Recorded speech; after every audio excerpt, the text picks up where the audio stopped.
Hello and welcome to another edition of Issues of the Moment. Today our spotlight turns to Nigeria's oil-producing host communities, the very heartbeat of the nation's petroleum wealth. For decades, these communities have been the backbone of Nigeria's economy, supplying the crude that fuels government revenues and development. Yet, they often live with the scars of oil exploration, from polluted farmlands and fishing waters to crumbling infrastructure and limited economic opportunities. The Petroleum Industry Act brought new hope with the creation of the Host Community Development Trusts, designed to give locals a greater stake in the wealth drawn from their soil. But many questions remain. Is the share enough? Will the funds be managed transparently? And what role should communities play in safeguarding oil infrastructure and fostering peace? In this edition, we explore the rights of host communities to enjoy the benefits of oil wealth, their responsibilities in protecting national assets, and the realities of delivering lasting change after decades of promises. My name is Justin Bemunyan. I welcome you to the program.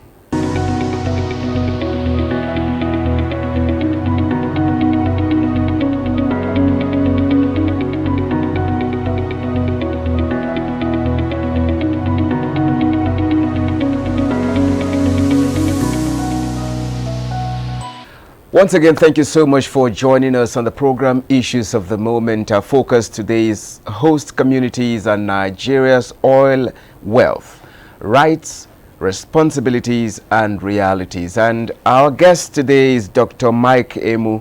He is the National Chairman of Host Communities Producing Oil and Gas in Nigeria, HOSCOM.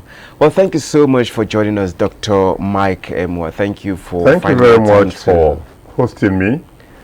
And thank to Nigerians listeners. You're very much welcome, sir. Thank you. You're very much welcome.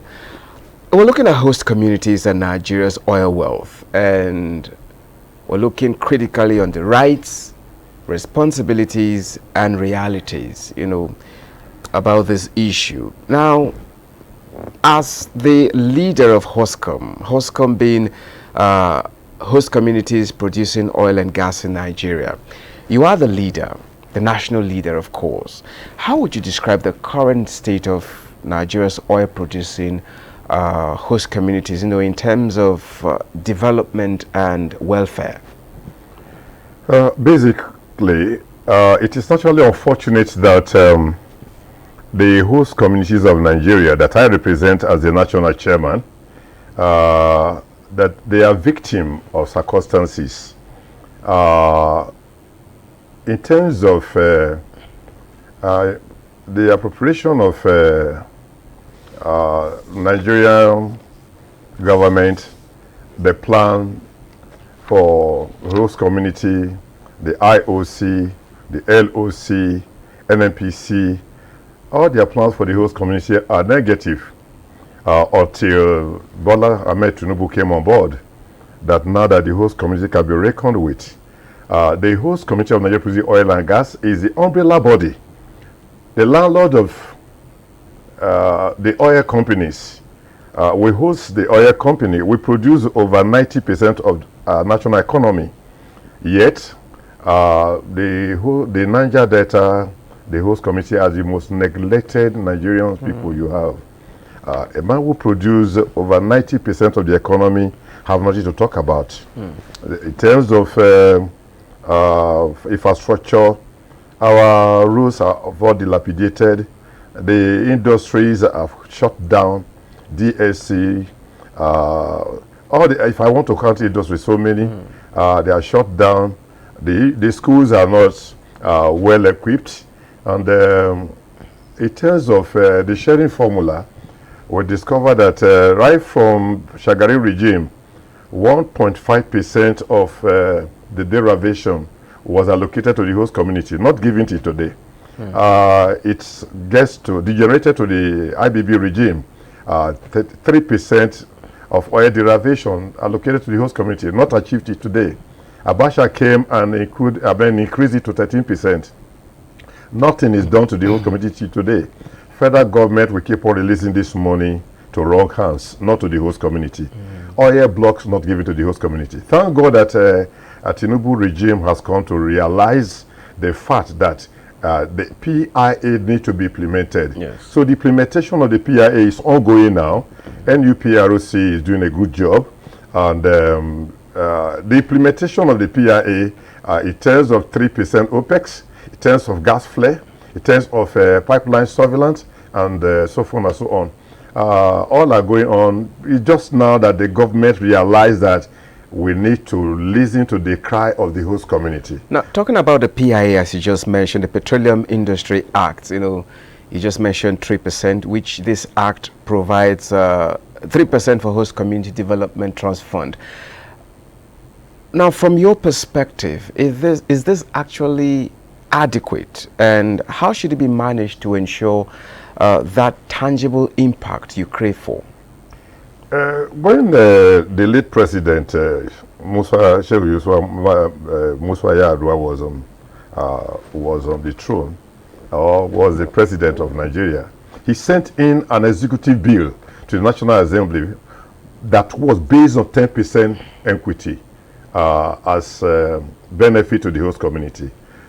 It was the Buhari regime that passed the PIB to PIA, passed it to law. And since it came into being, I can say that the implementation is just starting now. And thank God for this present regime that have to do with the host community, HostCom. I want to say that the federal government have not actually played the role that is expected. The IOC, International Oil Company, the LOC, are put together in the PIA, the Petroleum Industry Act. They are referred to as set law. I think that if set law will implement what the PIA stand for, the host committee will rejoice, they will celebrate. Okay. But as I speak here in this NTA studio, nothing that we can talk about in terms of the implementation of PIA. Now, the trust fund, the host committee development trust, is made for the host communities based on the sharing formula is based on the production quantum, but then the oil company does the nomination of the 9 persons that are to be BOT member instead of the traditional ruler, instead of the president general of the community, instead of the host community type chairman. So it is the oil company that determines what is to be done. I think that the National Assembly will allow it for now. The president will allow it for now. We, the host committee, will allow it for now, but it is subject to review. It is subject to accurate implementation. What has been given to us, no matter how small it is, let us make use of it. Let's start from somewhere. Then before we talk about increase. For me, for now, I'm content with what the federal government is doing and where we are with the oil company. Let us see to the implementation. Let us see how this 3% will actually benefit the host communities. Now because 3% NUPROC have announced it, over 140 communities have been registered on the host community development trust, and other communities are still there. We're having over 280 oil producing communities in Nigeria, but they have registered about 140. Then the other ones are yet to be registered. But how is this 3% OPEX money being shared? How does it profit the host community? Who and who receive this money? These are the issues that are at stake. I am content with this little. Let's start from somewhere, but let it be implemented. The implementation should be done in the normal decency. Due process should be followed. Now, talking about this implementation or effective and transparent or effective use of these funds, how can these host communities and oil companies, work together in ensuring that these funds, that are meant for development are used effectively and transparently? I think that it would be a kind of pain, woe, shame, doom, a limitation if the host community fail to make proper use of this money. This is the first time that such money is coming in. The 30% reservation is a different ballgame with the oil producing state governors. But in terms of this 3% OPEX, I believe that the oil company that are now owing, let me digress a little. Yeah. We have gas flare penalty. And the international law says that 1,000 standard cubic gas flared should be penaltably paid to the host community at $15 per 1,000 standard cubic gas flared. But the oil companies in Nigeria are paying $2. So what happened to $13? These $2 has been accumulated up to $6 billion now, pending that the oil company are yet to pay. And as I speak here in the studio here, Nigerians are hearing me, and I'm quoting what is accurate in terms of figure. And I want to say that the oil companies are yet to help the host community. And so pay this $2. If it is $2 you are paying, pay it direct to the host community. But now that the PIA has been established, I believe that the oil company will comply with upstream in terms of, because upstream is in charge of the PIA, the implementation. And so I believe that they will comply with upstream so that this money will be paid. As I speak here in this stadium, Nigerian federal government of Nigeria is owing the host community over 3 trillion naira. Not billion, over 3 trillion naira of the gas flare penalty money paid, collected by DPRO, then so forth and so on, and they collected these dues, paid to CBN paid to Federation account without paying to the host community. So I want to say that the federal government of Nigeria should make haste to pay this money, because this money is paid as penalty to the host community based on the fact that they flare gas, and the gas flaring destroy the area in terms of industrial pollution. Because of gas flare, you have a lot of problem of acidic rain. You can't drink water, of rainfall in the Niger Delta. Then you look at corrosion of our building. You look at the dilapidation, the destruction of the ecosystem. There's no remediation in the Niger Delta. The host community suffers a lot. The more you produce the oil, the poorer you become. The more you say the truth, people will hate you and fight you for the truth. But I want to say that this time around, the oil company, the IOC, the LOC, and the host committee to come together to see to the accurate implementation of the PIA. Formulation of policies are good, but implementation is extremely poor in this country. I think we need to develop. I think we need to look into it properly. Now, let's look at these challenges you just mentioned from another angle, talking about environmental protections.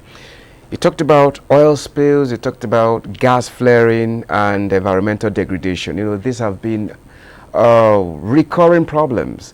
Now, what is HOSCOM's, position, in enforcing stronger environmental protection and holding offenders accountable? I think the host community will remain victim if we fail to rise up to meet up with the challenges. Not much that the host community can do. I will not join people to be protecting against the government always, no. Even if the government is not trying, we should give them a constructive criticism and then build along the government, build along the IOC in order to create an enabling environment for effective operation and increase of production. But then, I want to say that even with that, we need to synergize together. We need to come together, reason together. The oil company, the federal government, I'm talking about Ministry of Petroleum and the NNPC, still federal government company. We need to come together and look at what can actually be done in terms of the gas flare reduction. Nigeria is one of the highest gas flaring countries in the world. In terms of the gas flare, how can gas flare be converted to energy or so forth and so on? In terms of gas flare, what can we do? The pollution of the Niger Delta, in terms of remediation, what can we do? Now let's look beyond monetary allocations now.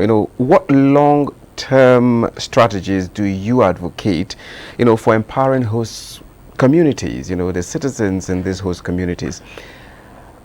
Particularly in job creation, education, and as well as skill Let me development. just come in quickly. Yeah. I want to say that the Nigerian Local Content Board can answer that question. But then, may I say this, that the only way this can work out, the law says that oil companies should reside wherever they operate to give room to development. But the oil companies in Nigeria never obey that law. They all live in Lagos, they all stays in Abuja. And so the villages, the communities that produce the oil, they have no water to drink, there's no road, there's no electricity, and so forth. The schools are not there, the scholarship is not there, and so forth and so on. So I think that the right thing is to come together to think of what we can do to solve these problems, these maladies that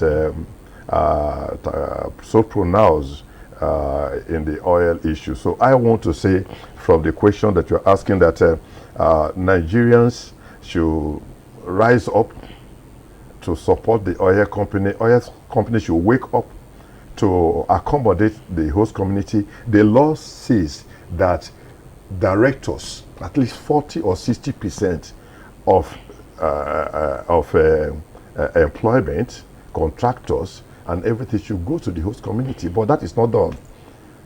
And I think that this is just the first time in the history of Nigeria, apart from the promulgation of the 1999 amended constitution that upgraded 30% reservation as amended, the section 162 subsection 2, cap 39 of it makes it very, very clear that 30% derivation is for the benefit of the host community as a result of the loss of their family rights, their fishing rights, and so forth and so on. That law have not been implemented, and I think the governors of the oil producing states, this monthly allocation that is over 62 billion every month, the host community should benefit from it. Finally, if you could outline, let's say, a 10-year development vision for Nigeria's oil-producing host communities, what would it be like? What would it look like? If we are to have a 10 years development plan for the host community, I will ask all the churches and the imam in Nigeria to join the host community to praise God if that can be done for 10 years. In terms of long-term planning, we don't have it in Nigeria. We have a very short-term planning. We have an emergency approach to issues. We don't sit down to actually plan, articulate what is to be done. So I want to say that if the opportunity is given to the host community, within 10 years, I tell you that there will be food everywhere. The host community will go back to farming. When I was in school, I'm over 70 years now. When I was in primary school to secondary school, every Friday we go to the garden. Farming was our hobby. And so far as of today, our children are always pressing telephone, and they don't know anything about farming. So host committee will go back to farming, we'll go back to fishery, and then we bring a lot of spoilers. We don't need to be importing fish to Nigeria. We have all the sea, and then we can do we can carry out fishery. And then in terms of agriculture, going to mechanized agriculture. Nigeria, Agbede used to be the largest rice farm in Africa. Today, Agbede does not produce even a cup of rice. So we go back to farming. We go back to industrialization. Nigeria used to produce the highest wood. The APNT was the second largest wood industry all over the whole world. The first was in Canada. The second was in Sapele. Today, we import toothpick to Nigeria. We can't produce even toothpick from APNT Sapele. So we go back to industrialization.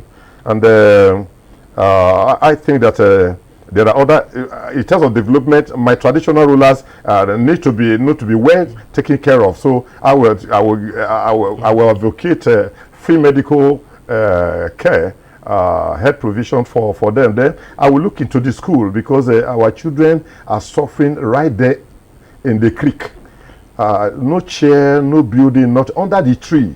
You can't believe that people who produce oil and gas in Nigeria, producing over 90% of the economy, that their children are sitting on that tree learning.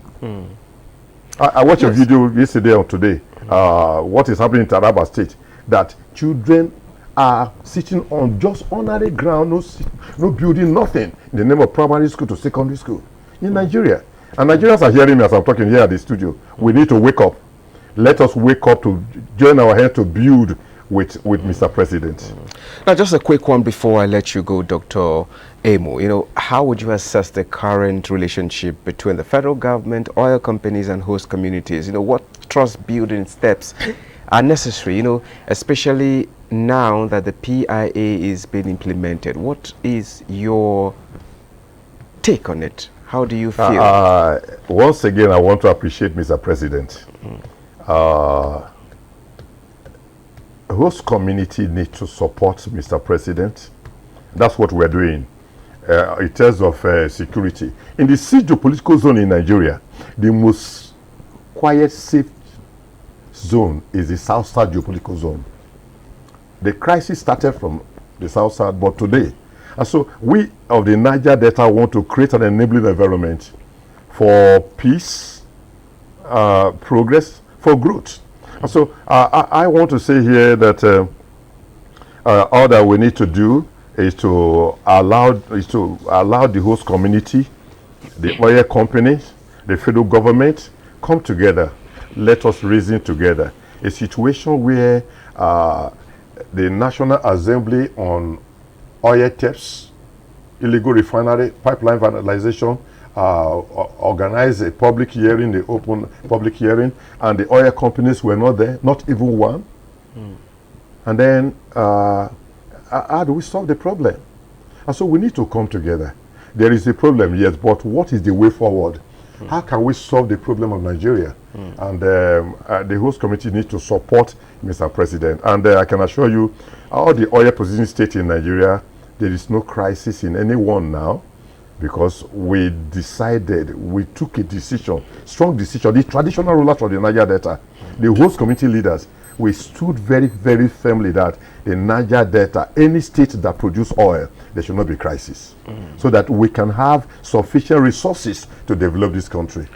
This country is a good country. I'm proud of it. If we all come together, reason together on how to build this country, you'll be proud of it. I was in Germany, I was in US, but there's nowhere I travel to that is as good as Nigeria.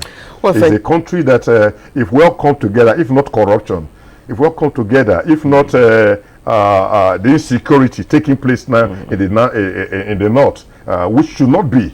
The northerners should come together. We should look at it together. Let's look at what we did in the South to stop all these armed robbery and kidnapping and so forth in the South, and there's peace in the South. Let's see what we can do to help the federal government, to help our northern brothers, to help so forth and so on. Those who are criticizing Mr. President here and there, please, 2 years, let us be patient. 2 years, 3 years, 4 years, patient with the government. Let's build with the government. Let's support NTA. Let's support other media houses in terms of effective communication. Diffusing positive innovation that can lead to development in terms of development and praises. Well, we can't thank you enough, Dr. Mike Emo. Thank you so much for your time and your insights on this particular issue. Thank you so much for coming. Thank federal government of Nigeria. Thank you.